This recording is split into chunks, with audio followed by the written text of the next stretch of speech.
Secret society, ये नाम सुनते ही हमारे दिमाग में जो पहली चीज आती है वो है इल्यूमिनाटी।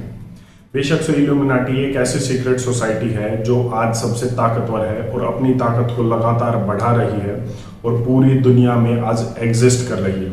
अगर हम ऑफिशियल रिकॉर्ड की बात माने तो इल्यूमिनाटी का जन्म हुआ था 1 मई 1776 को। लेकिन क्या आप जानते हैं इल्यूमिनाटी एकमात्र सीक्रेट सोसाइटी नहीं है पूरी दुनिया की, और ये वो सीक्रेट सोसाइटी नहीं है जो दुनिया की सबसे पुरानी सीक्रेट सोसाइटी हो। मतलब इल्यूमिनाटी से पहले भी सीक्रेट सोसाइटी का वजूद इस दुनिया में रहा है और एक नहीं, ऐसी काफ़ी है। आज हम बात करेंगे कि दुनिया की सबसे पहली सीक्रेट सोसाइटी कौन सी थी और उसके बारे में जानेंगे, जो शायद इल्यूमिनाटी से भी ज़्यादा ताकतवर थी अपने समय में।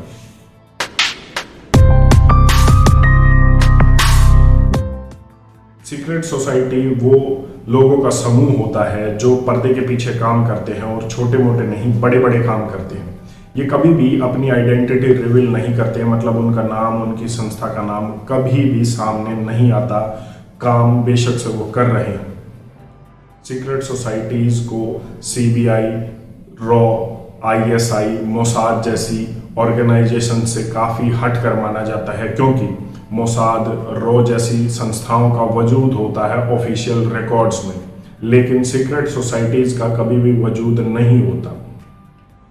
सीक्रेट सोसाइटीज इल्यूमिनाटी से काफ़ी पहले, मतलब आज से कई हजार साल पहले भी एग्जिस्ट करती थी, और ये राजा महाराजाओं के समय में भी होती थी, जब इनका काम होता था राजा महाराजा के लिए स्ट्रैटेजी बनाना, उसके समय पर शोध करना, उसके खिलाफ हो रहे षड्यंत्रों के बारे में पता करना और साथ ही दुश्मन को नुकसान पहुंचाना। इल्यूमिनाटी से लगभग 2000 साल पहले पहली सीक्रेट सोसाइटी का, दुनिया की पहली सीक्रेट सोसाइटीज का वजूद मिलता है, और ये मिलता है अशोका के समय में। जैसे मानव सभ्यता के प्रमाण मिलते हैं भारत में ही, वैसे ही पहली सीक्रेट सोसाइटी का प्रमाण भी मिलता है भारत में।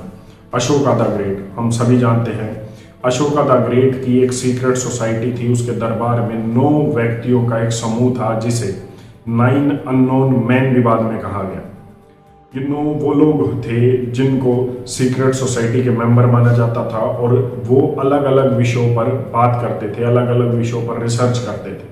हालांकि भारत के जो राजा महाराजा थे, उनके दरबार में नवरत्न के नाम से दरबार में लोग होते थे जो अपने अपने विषय के मास्टर होते थे, और वो राजा के लिए एक एडमिनिस्ट्रेटर, क्रिटिकल थिंकर, स्ट्रेटेजिस्ट और एडवाइजर के रूप में काम करते थे।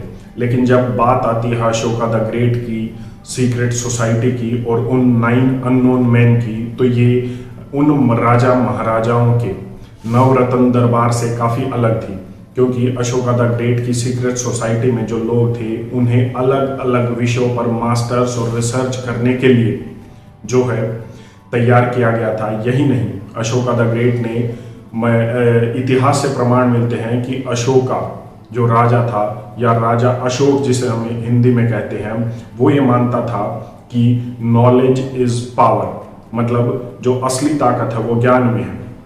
अशोक का मानना था कि जो ज्ञान में ताकत है उसे संजो कर रखना चाहिए, समय पर उसे अपडेट करते रहना चाहिए, और वो कभी भी गलत हाथों में नहीं पड़नी चाहिए।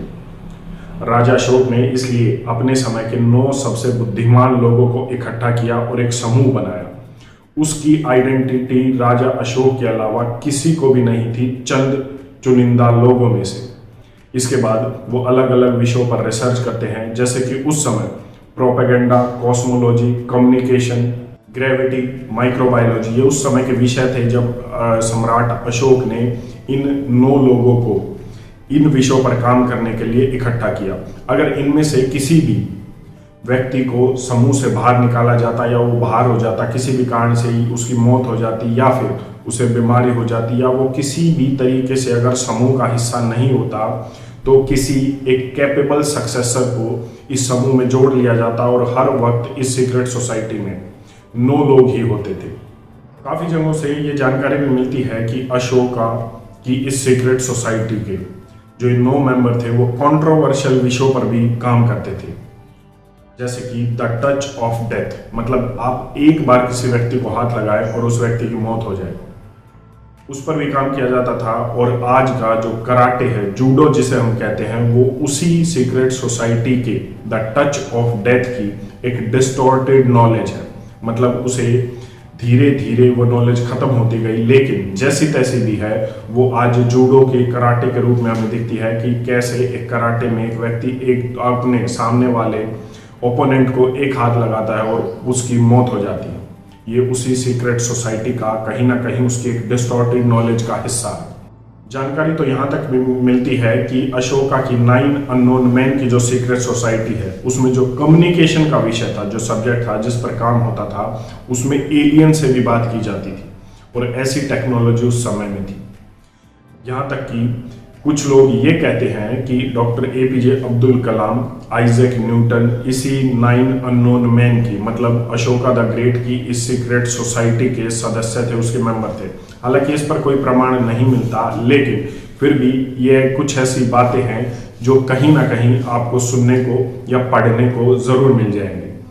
9 अननोन मैन की सीक्रेट सोसाइटी जो अशोका ने बनाई थी, स्थापित की थी आज से लगभग 2,500 साल पहले, उसके कुछ ऐसे प्रमाण हैं जो आज मॉडर्न साइंस में भी मिलते हैं। जैसे कि टेलबोट मुंडी के द्वारा लिखा गया 1923 का नोवेल 9 अननोन मैन, उन्होंने अशोका की इस सीक्रेट सोसाइटी के बारे में इसमें डिटेल में बात की है।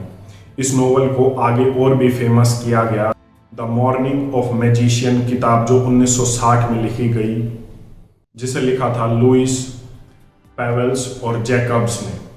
क्लेम तो यहाँ तक भी किया जाता है कि जो पॉप सिल्वेस्टर II थे, वो अशोका की इस सीक्रेट सोसाइटी के इन 9 अननोन मैन से मिले थे। और यही नहीं, फ्रेंच कॉलोनियल एडमिनिस्ट्रेटर लुइस जैकोलियट भी इस 9 अननोन मैन की सीक्रेट सोसाइटी के बारे में हामी भरते हैं।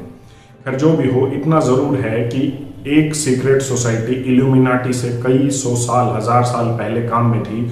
और सीक्रेट सोसाइटी का वजूद आज से 200-300 साल पुराना नहीं, ये कई हजार साल पुराना है, जब राजा महाराजा अपने समय में इन सीक्रेट सोसाइटी का इस्तेमाल अपने लिए करते थे और दुश्मन को नुकसान पहुंचाने के लिए करते थे।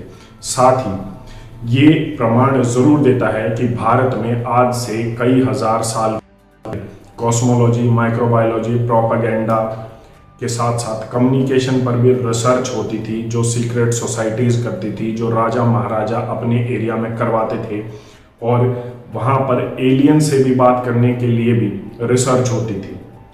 इतना ज़रूर है कि जब कॉलोनाइजेशन आई, उसके बाद काफ़ी चीज़ें, काफ़ी इतिहास भुला दिया गया। और शायद वो इसीलिए था कि एक ऐसी सीक्रेट सोसाइटी को पावर देना ताकि दुनिया को एक कब्जे में किया जाए।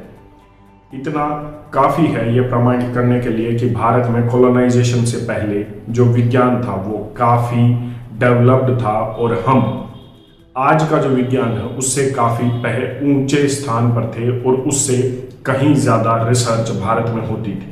आपकी इस पर अपनी क्या राय है, कमेंट करके ज़रूर बताएं। धन्यवाद। जय हिंद।